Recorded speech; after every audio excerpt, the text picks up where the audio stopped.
बहुत बहुत स्वागत है आपका आज के वीडियो में। आज हम आप बात करने वाले हैं कोटक स्मॉल कैप फंड की।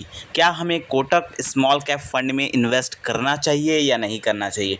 क्योंकि हमारे पास एक क्वेश्चन आया था मिस्टर विनोद जी का। इन्होंने हमसे क्वेश्चन पूछा था कोटक स्मॉल कैप के बारे में, और इन्होंने साथ में एक और क्वेश्चन पूछा था कि वो ग्रो ऐप में इन्वेस्ट करना चाहते हैं, एसआईपी और लमसम दोनों ही। तो हम इसके ऊपर भी बात करेंगे, साथ में हम ये भी बात करेंगे। उन्होंने क्वेश्चन आपके सामने दिख रहा होगा, इन्होंने क्वेश्चन लिखा था कि सर मुझे कोटक स्मॉल कैप फंड में ग्रो ऐप से लमसम करना है। ये इनका पहला क्वेश्चन था कि कोटक स्मॉल कैप में ग्रो ऐप से लमसम इन्वेस्टमेंट करना है, और बीच बीच में वो पैसा डालेंगे, कोई फिक्स डेट नहीं है उनका। साथ में उन्होंने ये भी बताया कि कोई फिक्स अमाउंट भी नहीं है, वो कितना भी कम या ज़्यादा इन्वेस्ट कर सकते हैं। तो सबसे पहले हम ये क्वेश्चन को लेते हैं कि कोटक स्मॉल कैप फंड में इन्वेस्ट करना चाहिए या नहीं करना चाहिए। इसके लिए हम कोटक स्मॉल कैप फंड का हम थोड़ा सा एनालिसिस करके देखते हैं कि कोटक स्मॉल कैप फंड किस टाइप का है। तो सबसे पहले हम चलते हैं उसके रिटर्न की तरफ। हम कोटक स्मॉल कैप के पास जाते हैं और इसका रिटर्न देखते हैं। तो अगर आप इसका एवरेज रिटर्न देखेंगे कोटक स्मॉल कैप फंड का, तो देखिए 22% का इसने एवरेज रिटर्न बना के दिया है। मतलब जब से ये मार्केट में आया हुआ है, इस फंड ने 22% का रिटर्न बना के दिया है। वहीं पर अगर हम बात करें, पिछले 5 साल में इस फंड ने 32% का रिटर्न बनाया है, और पिछले 1 साल में इस फंड ने 45% का रिटर्न बनाया। मतलब रिटर्न के हिसाब से इस फंड ने अच्छा परफॉर्मेंस दिया है, काफ़ी अच्छा परफॉर्मेंस दिया है इस फंड ने। अगर हम एनएवी की बात करें तो देखिए इसका एनएवी 322 रुपये है, जो कि other compare to other small cap funds हैं उनसे थोड़ा ज़्यादा है। एनएवी की हम बात करें तो थोड़ा एनएवी इसका ज़्यादा है। लेकिन अगर आप इसका फंड साइज़ देखिए तो fund size small cap fund के हिसाब से ठीक है, 18,000 करोड़ के आसपास इसका फंड साइज़ है।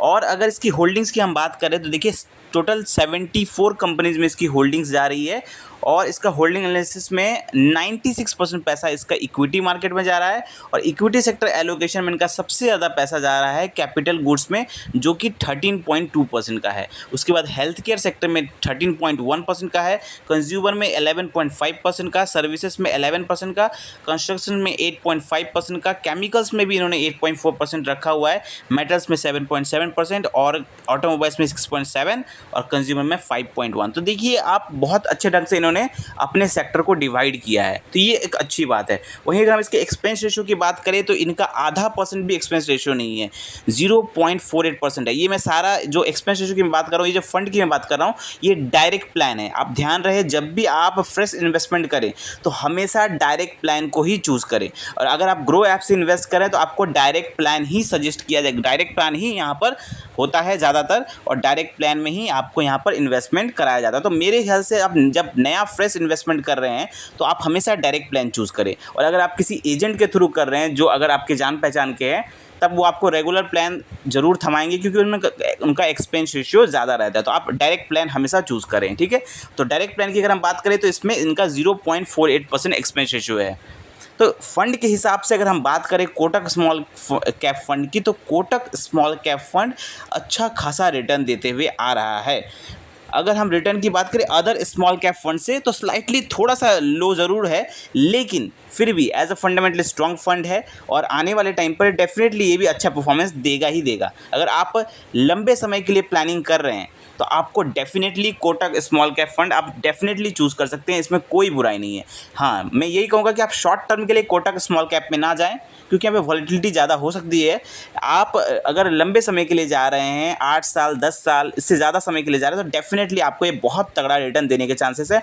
आप इसमें आराम से 18 से 20% का लॉन्ग टर्म रिटर्न आराम से पकड़ सकते हैं, इसमें कोई दिक्कत की बात नहीं है। आपका जो पहला क्वेश्चन था कि मैं लमसम करूंगा या एसआईपी करूंगा, तो मुझे किस में ज़्यादा फ़ायदा होगा। पहले इन्होंने ये क्वेश्चन लिखा है कि अगर मैं लमसम करूं तो मुझे फ़ायदा कितना होगा।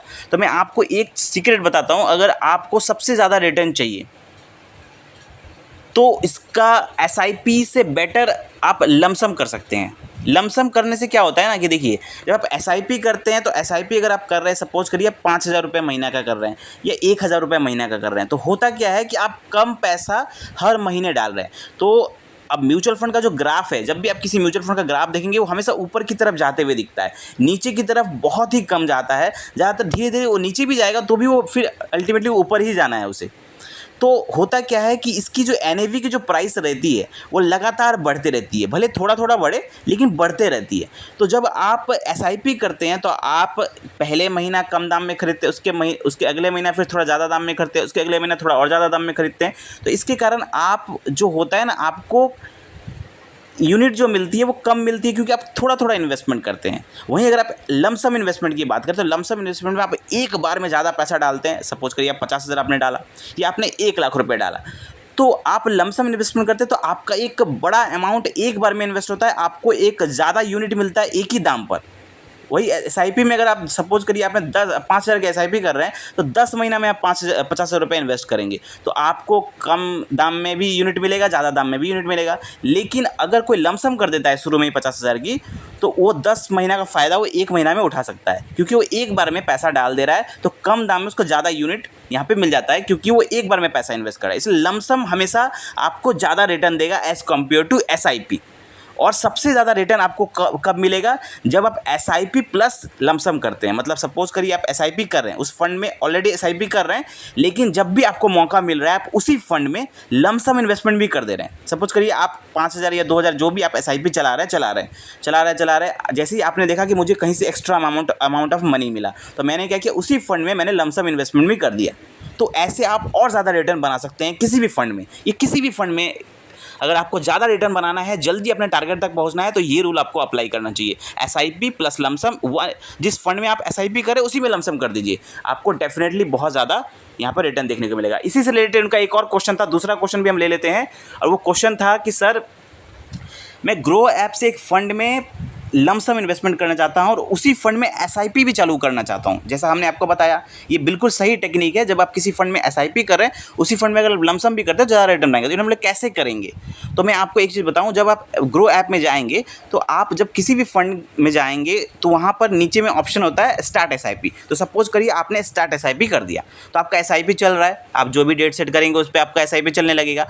उसके बाद आप जब डैशबोर्ड में जाएंगे, म्यूचुअल फंड के जब आप डैशबोर्ड में जाते हैं, ग्रो ऐप के डैशबोर्ड में जाते हैं अपना म्यूचुअल फंड का सेक्शन में, तो आपने जितना भी फंड में लमसम इन्वेस्टमेंट किया है या SIP किया, वो सब आपका लिस्ट दिखाता है।